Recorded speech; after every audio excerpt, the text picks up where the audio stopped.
What's up everyone, my name is Josh and this is Josh Unboxed and welcome back to another video. First and foremost, I want to say happy Thanksgiving to everyone. I hope you're having a good time. I hope you're having a good Thanksgiving, spending time with, family, friends, eating a lot of good food, or, just doing your Black Friday shopping early. Whatever, you guys enjoy doing, I hope you guys are having a good time with that. And with that being said, let's jump into today's topic. As you can see here, I have two stacks of cards. Well, I have a stack of cards and one individual graded card. And the purpose of this video is to actually talk about why I no longer try to flip these types of cards anymore.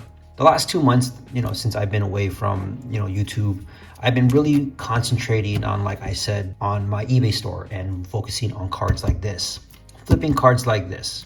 Because I've come to the realization that when you're trying to flip graded cards, and I know this is Walker Buehler, what we have here is a 2015 Walker Buehler Chrome Refractor, first Bowman auto in PSA 9.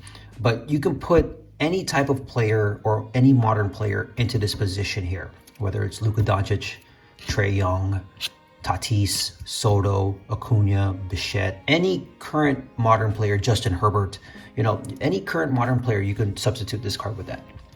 Now, here's the thing. When you're buying cards like this, you are really hoping that the player in question exceeds expectations to the point where that card increases in value and you're able to sell and turn it for a profit. Most times, you're going to be holding on for a while. And what a lot of people like to do is buy into off season and sell right before the season starts, because that's when hype is at its highest, right? We hear a lot of people talk about that. Buy the dip, sell the peak, or try to sell as close to the peak as possible, right? But this is the problem with it, is that you're really speculating. You're really hoping that the player in question does a remarkable job for the card to warrant for it to go up in price. And it's even harder now with a lot of cards that are in high population. Your base PSA 10 Prisms, Zion, Luka, Trae, Ja, those types of cards. But I know that the current thought process with a lot of people these days when it comes to investing, quote unquote, investing in sports cards, is to buy the low numbered rare cards, right? But I have my own thoughts on that, and I'll leave that for another video. But for this video, I want to talk about the differences between the two and trying to flip the two. Now, when you're buying in the off season, right, most times people will start buying into off season maybe about a month, 2 months before the actual season starts.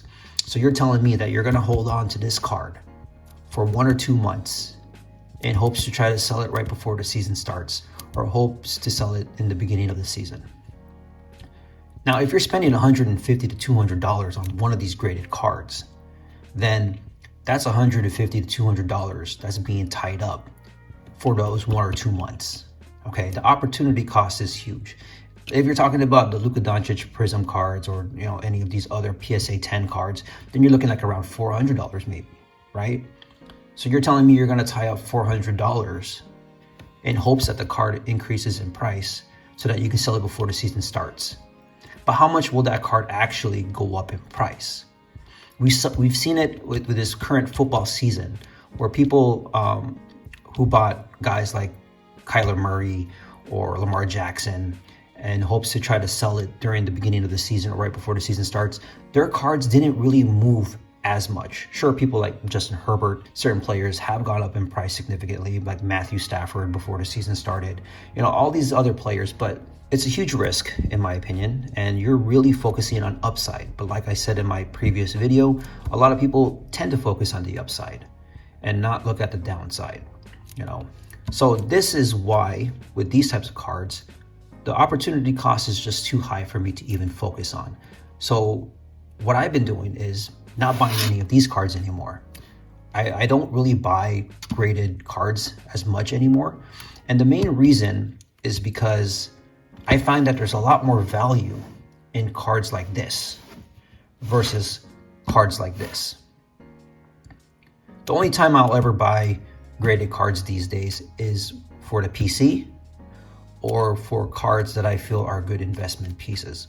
Now, this is a card that's for the PC. I'm a big Dodger fan, huge Walker Buehler fan. I think this kid is incredible. So this is a card that I do plan on keeping long term, just because I'm a big Dodger fan. But we'll put that away for now. And we're going to talk about this. So this is a lot that I bought from a card show. Actually, I bought a much bigger stack. It was like a stack of like 90 cards for, the guy had it listed all for $1 a piece. And I bought it all for $75. So the cost basis on these cards is actually like around 80 cents or so. Now, this is the main reason why I buy cards like this now, because these are much easier to flip than cards like this. You're gonna be hanging on to cards like this for a while, right? Unless you're able to kind of sell it rather quickly, like at card shows or whatnot. But this, I could do more work out of this than I can with this. And you can see here, like even the first couple of cards here, Xander Bogaerts, Topps Heritage high number, a couple of Joey Votto refractors, a Pete Alonso Green Wave refractor numbered out of 99, Clayton Kershaw purple refractor numbered out of 299. You know, if I'm paying only 80 cents per card here, you could turn this into a really good profit. Much quicker than you can trying to turn this into a profit. And that's why I've been mainly focusing on cards like these days, because the opportunity cost on these are so low compared to cards like this. I know what some people may be thinking, and that's you might be having to hold on to these cards for quite some time in order to turn a profit as well. But if your cost basis is just so low, then the opportunity cost is very minimal, right? And because it's a big lot of cards, cards will be sold. You know, I've been selling cards every day for the past like 2 months. And as cards are going out and cards are going in, I'm turning profit on these cards with each sale, all right? So like say, for example, this purple Clayton Kershaw, you know, numbered out of 299, right? Bought it for 80 cents. Why not? You can sell it for like $3, $5 or something like that, right? Not saying I'm going to sell it at that price, but you can, and you're already making profit off of that. You know, do that enough times, do that in volume. That's huge. That's huge. It's a huge multiplier versus something like this. And that's why I've been doing that. And what I tend to do with these types of cards is I diversify the profits to buy more inventory back into the store, right? We buy more inventory back into the store in order to sell more. And we use other portions of the profit to buy cards for the PC. You know, this is how I operate, and this is how I've been operating for the last 2 months. Using cards like this to buy cards like these.